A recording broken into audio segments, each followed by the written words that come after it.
Hi good morning to everyone. Welcome to SCV 5 star online classes. ನಾನು ನಿಮ್ಮ SC Biradar present ಮಾಡ್ತಾ ಇರೋದು. So on your request I am starting spoken English classes from today. So ನಿಮ್ಮ ಒಂದು ರಿಕ್ವೆಸ್ಟಿಂದ ನಾನು ಇವತ್ತಿನ ದಿನದಿಂದ ಸ್ಪೋಕನ್ ಇಂಗ್ಲೀಷ್ ಕ್ಲಾಸಸನ್ನು ಶುರು ಮಾಡ್ತಾ ಇದ್ದೇನೆ. ಸೊ ನಿಮ್ಮ ಸಪೋರ್ಟು ಯಾವಾಗಲೂ ಹೀಗೆ ಇರಲಿ ಅಂತ ಕೇಳ್ತಾ, ಸೊ ತಡ ಮಾಡದೆ ಇವತ್ತಿನ ದಿನದಲ್ಲಿ ನಾವು ಓದ್ತಾ ಇರೋ ಟಾಪಿಕ್ ಯಾವುದಪ್ಪ ಅಂದರೆ ಗ್ರೀಟಿಂಗ್ಸ್. ಸೊ ಕಲಿತಾ ಇರೋ ಟಾಪಿಕ್ ಯಾವುದು ಅಂದರೆ ಗ್ರೀಟಿಂಗ್ಸ್. ಹಾಗಾದರೆ ಗ್ರೀಟಿಂಗ್ಸ್ ಅಂದರೆ ಏನು, ಈ ಕ್ಲಾಸ್ 1ನಲ್ಲಿ ನಾವು ತಿಳಿದುಕೊಳ್ಳೋಣ. ಸೊ ಹೀಗೆ ಈ ಒಂದು ಕ್ಲಾಸನ್ನು ತುಂಬ ಜೋಶಿಂದ ಸ್ಟಾರ್ಟ್ ಮಾಡೋಣ. ಅದಕ್ಕಿಂತ ಮೊದಲು ಒಂದೊಳ್ಳೆ ನುಡಿಮುತ್ತು ಅಥವಾ ಬದುಕನ್ನು ಬದಲಾಯಿಸುವ ಮಾತಿನೊಂದಿಗೆ ಈ ಕ್ಲಾಸನ್ನು ಶುರು ಮಾಡೋಣ. ಏನಿದೆ ನೋಡ್ರಿ. ನಿಲ್ಲಬೇಕೆನಿಸುತ್ತದೆ ಸಮಯ, ಸ್ವಲ್ಪ ಕಾಲವೂ ನಿಲ್ಲಲಿ. ಜಗದ ನಿಯಮ ನಿಲ್ಲದಿದ್ದರೂ ನಿಧಾನವಾದರೂ ಕಳೆಯಲಿ. ನಮಗೋಸ್ಕರ ಮತ್ತು ನಮ್ಮವರಿಗೋಸ್ಕರ ಪುಟ್ಟ ಕನಸುಗಳು ಮನದಲ್ಲಿ. ಮಾಸಗಳು ಬದಲಾಗುತ್ತಿವೆ ಕ್ಯಾಲೆಂಡರ್ನಲ್ಲಿ, ಇಳಿಕೆಯಾಗುತ್ತಿದೆ ಆಯಸ್ಸಿನಲ್ಲಿ. ಹತ್ತಾರು ಆಸೆಗಳು ಕಣ್ಣ ಮುಂದೆ, ಹಿಂದೆ ತಿರುಗಿ ನೋಡಿದಾಗನಿಸಿತು ಹೇಗೆಲ್ಲ ಬದುಕಿದೆ ಎಂದು. ಕಾಲ ನಮಗೆ ಕಾಯುವುದಿಲ್ಲ, ಆದರೆ ಕರೆದುಕೊಂಡು ಹೋಗುವ ತನಕ ಕಾಲಕ್ಕೆ ನಾವು ಕಾಯಬೇಕು. ಅಷ್ಟರಲ್ಲಿ ಬಾಳೋಣ ನಮ್ಮವರ ಜೊತೆ ಪ್ರೀತಿಯಿಂದ, ಕಾಯಬೇಕು ನಮ್ಮ ಸಮಯ ಬರುವ ತನಕ ತಾಳ್ಮೆಯಿಂದ. ಸೊ ಇದನ್ನು ಬರೆದಿರೋದು SCV 5 ಸ್ಟಾರ್, ಅಂದರೆ ನಾನೇ ಇದನ್ನು ಬರೆದಿರೋದು. ಸೊ ಈ ಒಂದು ಮಾತನ್ನು ನಾವು ಮನದಲ್ಲಿ ಇಟ್ಕೊಳ್ತಾ, ಸೊ ಹಾಗಾದರೆ ಬನ್ನಿ without delay spoken English class, ಅದರಲ್ಲೂ ಕೂಡ ಗ್ರೀಟಿಂಗ್ಸ್ ಬಗ್ಗೆ ಇವತ್ತು ಕಲಿಯೋಣ. ಹಾಗಾದರೆ ಗ್ರೀಟಿಂಗ್ಸ್ ಅಂದರೆ ಏನು? So what is mean by greetings ಅಂತ. ಗ್ರೀಟಿಂಗ್ಸ್ ಅಂದರೆ ಶುಭಾಶಯಗಳು ಅಂತ ಅರ್ಥ. ಗ್ರೀಟಿಂಗ್ಸ್ ಅಂದರೆ ಏನು? ಶುಭಾಶಯಗಳು ಅಂತ ಅರ್ಥ, ಅಥವಾ ನಮಸ್ಕಾರ ಅಥವಾ ಅಭಿನಂದನೆಗಳು ಎಂದು ಅರ್ಥ. ಸೊ ಇವಾಗ ನಾವು ಯಾರಾಗಾದರೂ ಮಾತಾಡುವಾಗ ಅಥವಾ ಯಾರಾದರೂ ನಮಗೆ ಸಡನ್ನಾಗಿ ಭೇಟಿಯಾದಾಗ ಅವರ ಜೊತೆ ಯಾವ ಒಂದು ಮಾತಿನಿಂದ ನಾವು ನಮ್ಮ ಮಾತುಗಳನ್ನು, ಸಂಭಾಷಣೆಯನ್ನು ಪ್ರಾರಂಭಿಸಬೇಕು ಅನ್ನೋ ಒಂದು ಮಾಹಿತಿ ಅಷ್ಟೆ. ಇವುಗಳನ್ನು ನಾವು ಸಾಮಾನ್ಯವಾಗಿ ಪರಸ್ಪರ ಭೇಟಿಯಾದಾಗ, ಸ್ವಾಗತಿಸುವಾಗ ಅಥವಾ ಗೌರವ ಸಲ್ಲಿಸುವಾಗ ಬಳಸಲಾಗುತ್ತದೆ. ಸೊ ಇವಾಗ ಗ್ರೀಟಿಂಗ್ಸ್ ಅಂದರೆ ಏನು ಅಂತ ನಿಮ್ಗೆ ಐಡಿಯಾ ಬಂತಂತ ಅನ್ಕೋತಾ ಇದ್ದೀನಿ. ಹಾಗಾದರೆ ನೋಡೋಣ ಬನ್ನಿ ನೆಕ್ಸ್ಟ್ ಏನಿದೆ ಅಂತ. ಎಸ್, ಸೊ ಇವಾಗ ನಮ್ಮ ಮುಸ್ಲಿಂ ಬಾಂಧವರು ಏನಂತ ನಮಸ್ಕಾರ ಯಾವುದೇ ಒಂದು ಸಮಯದಲ್ಲಿ ಅವನ ಅವ್ರು ಏನಂತ ಹೇಳ್ತಾರೆ, ಯಾರಿಗಾದರೂ ಭೇಟಿಯಾದಾಗ ಯಾವ ಥರ ಸಂಭಾಷಣೆಯನ್ನು ಪ್ರಾರಂಭ ಮಾಡ್ತಾರೆ ಅಂದರೆ ಅಸ್ಸಲಾಮ್ ಅಲೈಕುಮ್ ಅಂತ ಅವರ ಒಂದು ಭಾಷೆಯಿಂದ ಮಾತನಾಡುತ್ತಾರೆ, ಅಂದರೆ ನಮಸ್ಕಾರ ಅಂತ ಅರ್ಥ. ಅದೇ ಥರ ನಮ್ಮ ಸಿಖ್ ಬಾಂಧವರು ಸತ್ ಶ್ರೀ ಪ್ರಣಾಮ್ ಅಂತ ಹೇಳ್ತಾರೆ. ಅದೇ ಥರ ನಮ್ಮ ಕನ್ನಡ ಭಾಷೆದವರು ನಮಸ್ಕಾರ ಅಥವಾ ನಮಸ್ತೆ ಅಂತ ಹೇಳ್ತಾರೆ. ಇವರು ಯಾವ ದಿನದ ಯಾವುದೇ ಒಂದು ವೇಳೆಯಲ್ಲಿ ಅಥವಾ ಮುಂಜಾನೆ ಸಿಗಲಿ, ಮಧ್ಯಾಹ್ನ ಸಿಗಲಿ, ಅಥವಾ ಯಾವುದೇ ಒಂದು ಸಂಜೆ ಸಮಯದಲ್ಲಿ ಸಿಗಲಿ, ಅವರು ಇದೇ ಥರ ಒಂದು ಸಂಭಾಷಣೆ ಮೂಲಕನೇ ಪ್ರಾರಂಭ ಮಾಡೋದು. ಆದರೆ ಇಂಗ್ಲೀಷ್ ಭಾಷೆಯಲ್ಲಿ ಹಾಗಲ್ಲ. ಇಂಗ್ಲೀಷ್ ಭಾಷೆಯಲ್ಲಿ ಯಾವ ವೇಳೆಗೆ ಆ ವೇಳೆ ಸಿಕ್ಕಿರುತ್ತಾರಲ್ಲ ಆ ವೇಳೆ ಅಲ್ಲೇ ಬಳಸತಕ್ಕಂತಹ ಒಂದು ಗ್ರೀಟಿಂಗ್ಸು ಅಂದರೆ ಸ್ವಾಗತಿಸುವಂತಹ ಭಾಷೆಗಳು ಬೇರೆ ಬೇರೆ ಆಗಿವೆ. ಹಾಗಾದರೆ ಇಂಗ್ಲೀಷ್ನಲ್ಲಿ ಯಾವ ಥರ ನಾವು ವೇಳೆಯಲ್ಲಿ ಮಾತಾಡಬೇಕಾಗುತ್ತೆ, ಹಾಗಾಗಿ ಇಂಗ್ಲೀಷ್ನಲ್ಲಿ ಅಭಿನಂದನೆಗಳನ್ನು ತಿಳಿಸೋದು ಹೇಗೆ ಅಂತ ನಾವು ಇವತ್ತಿನ ಕ್ಲಾಸಲ್ಲಿ ತಿಳಿದುಕೊಳ್ಳೋಣ ಬನ್ನಿ. ಎಸ್, ಇವಾಗ ನೋಡ್ರಿ, ನಮಗಿಂತ ದೊಡ್ಡವರು, ಸಂಬಂಧಿಗಳು ಅಥವಾ ಉನ್ನತ ಸ್ಥಾನದಲ್ಲಿರುವಂಥ ಅಧಿಕಾರಿಗಳು ಅವರೇನಾದರೂ ನಮಗೆ ಮಾತಾಡಬೇಕಾದ್ರೆ, ಅವ್ರ ಜೊತೆ ನಾವೇನಾದರೂ ಒಂದು ಸಂಭಾಷಣೆಯನ್ನು ಮಾಡಬೇಕಾದ್ರೆ ನಮ್ಮ ಮಾತನ್ನು ಹೇಗೆ ಇದು ಮಾಡೋಣ ಅಂದರೆ ಸ್ಟಾರ್ಟ್ ಮಾಡೋಣ ಅಂದರೆ, ಒಂದು ವೇಳೆ ಅವರು ನಮಗೆ ಬೆಳಗ್ಗೆಯಿಂದ ಮಧ್ಯಾಹ್ನ 12 ಗಂಟೆವರೆಗೂ ನಾವೇನು ಹೇಳಬೇಕಾಗುತ್ತೆ, ಗುಡ್ ಮಾರ್ನಿಂಗ್ ಅಂತ ಹೇಳಬೇಕಾಗುತ್ತೆ. ಏನಂತ, ಯಾವಾಗ ನಮ್ಗೆ ಗುಡ್ ಮಾರ್ನಿಂಗ್ ಎಲ್ಲಿ ತನಕ ಅಂದರೆ ಬೆಳಗ್ಗೆಯಿಂದ ಮಧ್ಯಾಹ್ನ 12 ಗಂಟೆ ಅಲ್ಲಿ ತನಕನೂ ನಾವು ಈ ವೇಳೆಯಲ್ಲಿ ಗುಡ್ ಮಾರ್ನಿಂಗ್ ಅಂತ ಹೇಳೇ ನಾವು ಸ್ಟಾರ್ಟ್ ಮಾಡಬೇಕಾಗುತ್ತೆ. ಸೊ ನೆಕ್ಸ್ಟ್, ಇವಾಗ ನಮ್ಮ ಅಜ್ಜ ಮನೆಯಲ್ಲಿ ಅಜ್ಜ ಇರ್ತಾರೆ. ಸೊ ಅವ್ರಿಗೆ ಏನಂತೇವೆ ನಾವು, ಗುಡ್ ಮಾರ್ನಿಂಗ್ ಗ್ರ್ಯಾಂಡ್ ಫಾ. ಹೌದಾ, ಗುಡ್ ಮಾರ್ನಿಂಗ್ ಗ್ರ್ಯಾಂಡ್ ಫಾ. ಸೊ ಗ್ರ್ಯಾಂಡ್ ಫಾದರ್ ಅಂದರೆ ಏನು, ಅಜ್ಜ. ಸೊ ಗ್ರ್ಯಾಂಡ್ ಫಾದರ್ ಅಂತ ಅನ್ನಲ್ಲ, ಅದನ್ನು ನಾವು ಶಾರ್ಟ್ಕಟ್ ಆಗಿ ಗುಡ್ ಮಾರ್ನಿಂಗ್ ಗ್ರ್ಯಾಂಡ್ ಫಾ ಅಂದರೆ ಅಜ್ಜ ನಮಸ್ಕಾರ ಅಂತ ಅರ್ಥ. ಸೊ ಗುಡ್ ಮಾರ್ನಿಂಗ್ ಗ್ರ್ಯಾಂಡ್ ಫಾ. ಹಾಗಾದರೆ ನೆಕ್ಸ್ಟ್ ನೋಡೋಣ. ಸೊ ನಮ್ಮ ಅಪ್ಪನಿಗೆ ನಮಸ್ಕಾರ ಹೇಳ್ಬೇಕಾಯ್ತು. ಕನ್ನಡದಲ್ಲಿ ನಾವೇನಂತೇವಿ, ಅಪ್ಪ ನಮಸ್ಕಾರ ಅಂತೀವಿ, ಹೌದಾ? ಅಪ್ಪ ನಮಸ್ಕಾರ ಅಂತೀವಿ. ಅದೇ ಇಂಗ್ಲೀಷ್ನಲ್ಲಿ ಹೇಳಬೇಕಾದ್ರೆ good morning dad, good morning dad ಅಂತೀವಿ, ಅಥವಾ ಡ್ಯಾಡಿ ಅಂತೀವಿ, ಹೌದಾ? ಡ್ಯಾಡ್, ಡ್ಯಾಡಿ, ಅಪ್ಪ, ಪಪ್ಪ, ಈ ಥರ ನಾವು ಅನೇಕ ಒಂದು ಹೆಸರಿಂದ ಕರಿತೀವಿ. ಗುಡ್ ಮಾರ್ನಿಂಗ್ ಡ್ಯಾಡ್ ಇದು ಯಾವಾಗ? ಬೆಳಗ್ಗೆಯಿಂದ 12 ಗಂಟೆ ತನಕ ಮಾತ್ರ. ಸೊ 12 ಗಂಟೆ ಆದಮೇಲೆ ಏನು ಹೇಳಬೇಕು ನೋಡ್ರಿ. ನಿಮ್ಗೆ ಗೊತ್ತಿದೆ, ನೀವು ಹೇಳ್ತಾ ಇರೋದು ಕರೆಕ್ಟು. ಮಧ್ಯಾಹ್ನ 12 ಗಂಟೆ ಆದಮೇಲೆ ನಾವು ಗುಡ್ ಆಫ್ಟರ್ನೂನ್ ಅಂತ ಹೇಳಬೇಕ್ರೆ, ಆದರೆ ಎಲ್ಲಿ ತನಕ ಗುಡ್ ಆಫ್ಟರ್ನೂನ್ ಹೇಳಬೇಕು ಅಲ್ವಾ? ಎಲ್ಲಿ ತನಕ ಗುಡ್ ಆಫ್ಟರ್ನೂನ್ ಅಂತ ಹೇಳ್ಬೇಕಂದ್ರೆ ಸಂಜೆ 5 ಗಂಟೆ ತನಕನೂ ಏನು ಹೇಳಬೇಕು? ಗುಡ್ ಆಫ್ಟರ್ನೂನ್ ಅಂತ ಹೇಳಬೇಕು. ಏನಂತ? ಗುಡ್ ಆಫ್ಟರ್ನೂನ್ ಅಂತ ಹೇಳಬೇಕು. ಹಾಗಾದರೆ ಹೇಳೋಣ ಬನ್ನಿ. ಯಾರಿಗೆ ಹೇಳೋಣ ಅಂದರೆ ಫಸ್ಟು ನಮ್ಮ ಅಜ್ಜಿಗೆ ಹೇಳೋಣ. ಅಂದರೆ ನಮಸ್ಕಾರ ಅಜ್ಜಿ, ನಮಸ್ಕಾರ ಅಜ್ಜಿ ಅಂದರೆ ಗುಡ್ ಆಫ್ಟರ್ನೂನ್ ಗ್ರ್ಯಾಂಡ್ ಮಾ, ಗುಡ್ ಆಫ್ಟರ್ನೂನ್ ಗ್ರ್ಯಾಂಡ್ ಮಾ. ಅದೇ ಥರ ಇಲ್ಲಿ ಗ್ರ್ಯಾಂಡ್ ಮದರ್ ಅಂತ ನಾವು ಯೂಸ್ ಮಾಡೋಕ್ಕಾಗಲ್ಲ ಇಂಗ್ಲೀಷ್ನಲ್ಲಿ. ಅದನ್ನು ನಾವು ಶಾರ್ಟ್ಕಟ್ಟಾಗಿ ಗುಡ್ ಆಫ್ಟರ್ನೂನ್ ಗ್ರ್ಯಾಂಡ್ ಮಾ ಅಂತೇಳಿ ಬಳಸ್ತೀವಿ. ಮತ್ತು ಯಾರಿಗೆ ಹೇಳೋಣ ಗುಡ್ ಆಫ್ಟರ್ನೂನ್? ಎಸ್, ನಮ್ಮ ಅಮ್ಮನಿಗೆ ಹೇಳೋಣ. ಗುಡ್ ಆಫ್ಟರ್ನೂನ್ ಮಮ್ಮಿ ಅಂತ ಹೇಳ್ತೀವಿ. ಅಂದರೆ ನಮಸ್ಕಾರ ಅಮ್ಮ ಅಂತ ಮಾತಾಡ್ತೇವೆ ನಾವು. ಅಥವಾ ಮಾಮ್, ಹೌದಾ? ಮಾಮ್. ಇನ್ನೂ ನಮ್ಮ ಉತ್ತರ ಕರ್ನಾಟಕದ ಮಂದಿ ನಮಸ್ಕಾರ ಯವ್ವ ಅಂತೇವೆ, ಹೌದಾ? ಅದೊಂದು ಭಾಷೆನೇ ಚಂದ. ನಮಸ್ಕಾರ ಅವ್ವ, ಎಸ್, ಗುಡ್ ಆಫ್ಟರ್ನೂನ್ ಅವ್ವ. ಇಷ್ಟೇ ಹೇಳಿದರೆ ಸಾಕು. ನೆಕ್ಸ್ಟ್ ಮತ್ತೆ ಯಾರಿಗೆ ಹೇಳೋಣ ಅಂದರೆ, ಎಸ್, ಈಗ ನಮಗೆ ನಮ್ಮ ತಂದೆ ಆಗಲಿ ಅಥವಾ ನಮ್ಮ ತಾಯಿ ಆಗಲಿ ಅವ್ರು ನಮಗೇನು ಹೇಳ್ತಾರೆ, ಯಾವ ಒಂದು ಪದದಿಂದ ಬಳಸ್ತಾರೆ ಅಂದರೆ ಗುಡ್ ಆಫ್ಟರ್ನೂನ್ ಡಿಯರ್. ಏನಂತ ಬಳಸ್ತಾರೆ? Good afternoon dear. So dear ಅಂದರೆ ನಮಸ್ಕಾರ ಮಗಳೇ ಅಂತ ಬಳಸ್ಬೋದು. ಸೊ ಅವರು ನಮಗೆ ಏನಂತ ಬಳಸ್ಬೋದು? ನಮಸ್ಕಾರ ಮಗಳೇ, good afternoon dear. So dear ಅಂದರೆ ಇಲ್ಲಿ ಮಗಳೇ ಅಂತಲೂ ಅರ್ಥ ಆಗುತ್ತೆ, ಅಥವಾ ಮಗು ಅಂತಲೂ ಅರ್ಥ ಆಗುತ್ತೆ. ಸೊ ನೆಕ್ಸ್ಟ್ ಇದಾದಮೇಲೆ ಸಂಜೆ 5 ಗಂಟೆ ಆಗೋಯ್ತಪ್ಪ, ಅದಾದಮೇಲೆ ಏನು ಹೇಳಬೇಕು? ಎಸ್, ಸಂಜೆ 5ರ ನಂತರ ಏನು ಹೇಳ್ಬೇಕಂದ್ರೆ ಗುಡ್ ಈವ್ನಿಂಗ್ ಅಂತ ಹೇಳಬೇಕು. ಸೊ ಸಂಜೆ 5ರ ನಂತರ ಏನು ಹೇಳಬೇಕು? ಗುಡ್ ಈವ್ನಿಂಗ್ ಅಂತ ಹೇಳಬೇಕು. ಹಾಗಾದರೆ ಗುಡ್ ಈವ್ನಿಂಗ್ ಹೇಳೋಣ ಬನ್ನಿ. ಯಾರಿಗೆ ಹೇಳೋಣ ಮೊದಲಿಗೆ? ಎಸ್, ನಮ್ಮ ಅಂಕಲ್ಗೆ ಹೇಳೋಣ. ಏನಂತ? Good evening uncle. ಏನಂತ ಹೇಳೋಣ?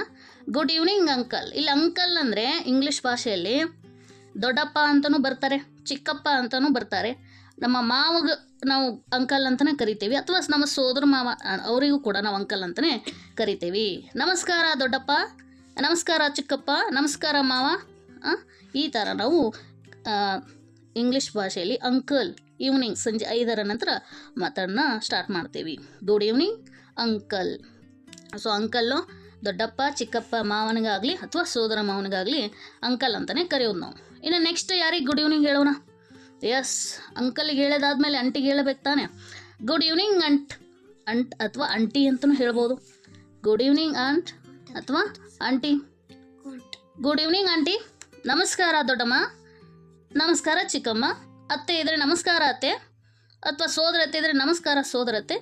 ಇಂಗ್ಲೀಷ್ನಲ್ಲಿ ಗುಡ್ ಈವ್ನಿಂಗ್ ಆಂಟಿ ಅಂತ ಹೇಳಿ ನಾವು ಮಾತನಾಡ್ತೀವಿ. So next, so good evening ಆಯಿತು ರಾತ್ರಿ ಮಲ್ಕೋವಾಗ, ಸೊ ರಾತ್ರಿ ಬೀಳ್ಕೊಡುವಾಗ ಗುಡ್ ನೈಟ್ ಅಂತ ಹೇಳ್ತೇವೆ.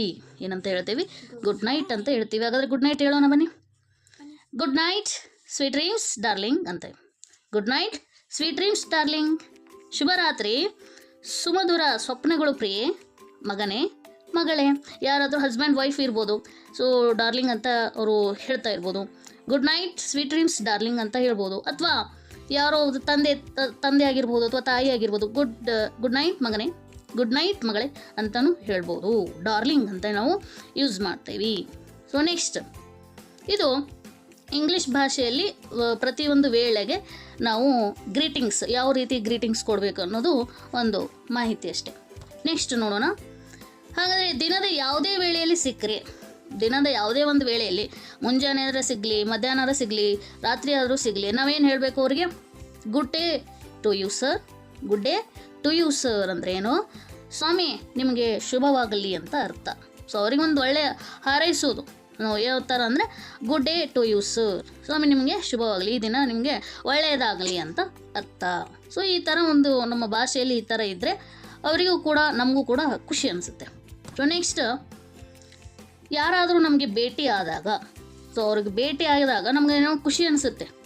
ಯಾರೇ ನಮ್ಮ ಫ್ರೆಂಡ್ಸ್ ಆಗಲಿ, ಯಾರು ನಮ್ಮ ಸಂಬಂಧಿಕರಾಗಲಿ, ನಮಗೆ ಅಥವಾ ನಮಗೆ ಬೇಕಾದವರಾಗಲಿ, ಅವ್ರು ನಮಗೆ ಭೇಟಿ ಆದಾಗ ನಾವು ಏನು ಹೇಳಬೇಕಾಗುತ್ತೆ? ಪ್ಲೀಸ್ ಟು ಮೀಟ್ ಯು ಅಂತ ಹೇಳಬೇಕಾಗುತ್ತೆ. Pleased to meet you. Pleased ಅಂದರೆ ಏನು? ಸಂತೋಷ ಅಂತ ಅರ್ಥ. ಅಥವಾ ಗ್ಲ್ಯಾಡ್ ಟು ಮೀಟ್ ಯು ಅಂತಲೂ ಹೇಳ್ಬೋದು. ಏನಂತ ಹೇಳ್ಬೋದು? ಗ್ಲ್ಯಾಡ್ ಅಂದರೂ ಕೂಡ ಸಂತೋಷನೇ.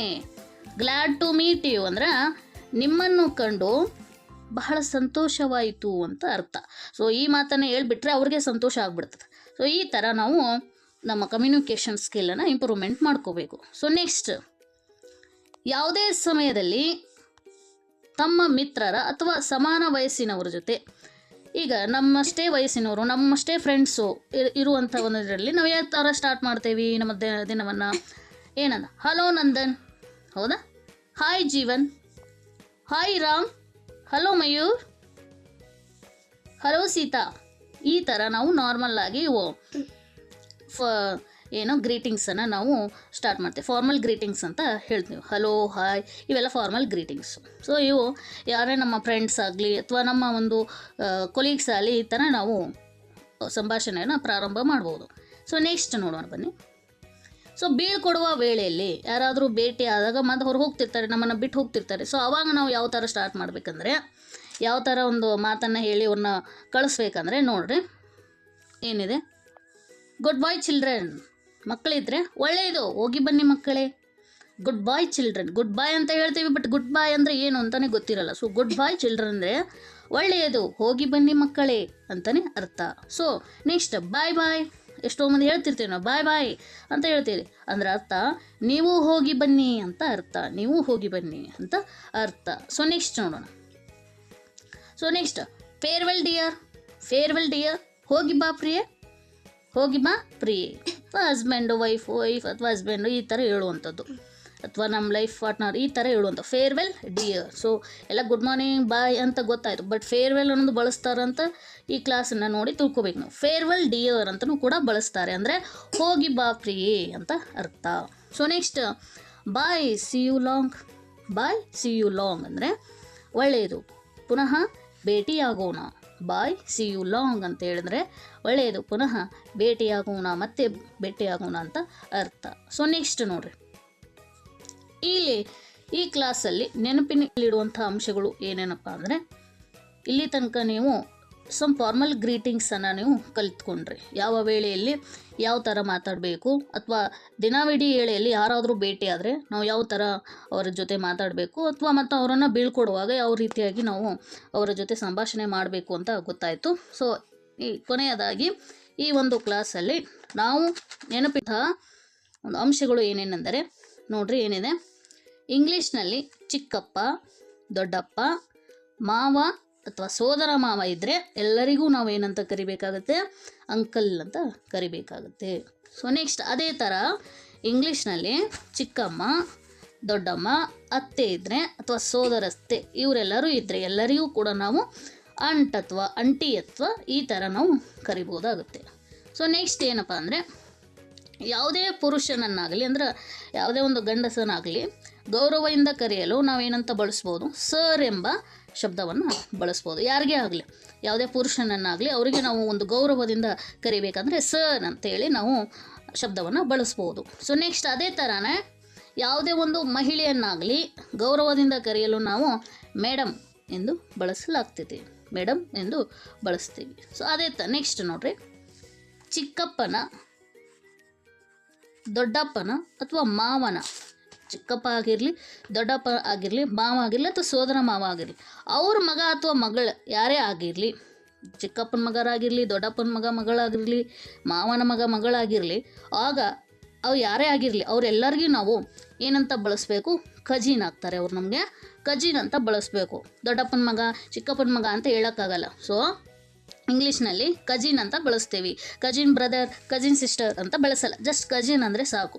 ಕಜಿನ್ ಅಂತಂದರೆ ಮುಗೀತು. ನಮ್ಮ ದೊಡ್ಡಪ್ಪನ ಮಗ, ಚಿಕ್ಕಪ್ಪನ ಮಗ ಈ ಥರನ ನಾವು ಮೆನ್ಷನ್ ಮಾಡೋಕ್ಕೆ ಆಗೋದಿಲ್ಲ. ಸೊ ನೆಕ್ಸ್ಟ್ ಪಾಯಿಂಟ್ ನೋಡ್ರಿ, ವಿವಾಹಿತ ಮಹಿಳೆ ಅಂದ್ರೆ ಮದುವೆ ಆದವರು, ಅವ್ರಿಗಿಂತ ಹೆಸರಿಗಿಂತ ಮೊದಲು ಶ್ರೀಮತಿ ಅಂದರೆ ಇಂಗ್ಲೀಷ್ನಲ್ಲಿ ನಾವು MRS ಅಂದರೆ ಮಿಸ್ಟ್ರೆಸ್ ಅಂತೇಳಿ ನಾವು ಬಳಸ್ತೇವೆ. ಆದರೆ ನೆಕ್ಸ್ಟ್ ಅವಿವಾಹಿತ ಮಹಿಳೆಯರಿಗೆ ಅಂದರೆ ಮದುವೆ ಇನ್ನೂ ಆಗಿರಲ್ಲ ಆ ಒಂದು ಮಹಿಳೆಯರಿಗೆ MS ಅಂದರೆ ಮಿಸ್ ಅಂತ ಹೇಳಿ ಬಳಕೆ ಮಾಡ್ತೇವೆ. ಮದುವೆ ಆದವರಿಗೆ ಮಿಸ್ಟ್ರೆಸ್ MRS ಅಂತ ಬಳಕೆ ಮಾಡಬೇಕು ಅವರ ಹೆಸರಿಗಿಂತ ಮೊದಲು. ಇನ್ನು ಮದುವೆ ಆಗಲಾರ್ದವ್ರಿಗೆ ಮಿಸ್ ಅಂತ ನಾವು ಬಳಕೆ ಮಾಡ್ತೀವಿ, MS ಮಿಸ್ ಅಂತೇಳಿ ಬಳಕೆ ಮಾಡ್ತೀವಿ. ಸೊ ಇದು ಇವತ್ತಿನ ದಿನದಲ್ಲಿ ನೆನಪಿನಲ್ಲಿ ಇಟ್ಟುಕೊಳ್ಳುವಂತಹ ಒಂದು ಅಂಶಗಳು. ಸೊ ಇಲ್ಲಿ ನಮ್ಮ ಸ್ಪೋಕನ್ ಇಂಗ್ಲೀಷ್ ಕ್ಲಾಸ್ 1 ಗ್ರೀಟಿಂಗ್ಸ್ ಇಲ್ಲಿ ನಾವು ಮುಕ್ತಾಯ ಮಾಡೋಣ.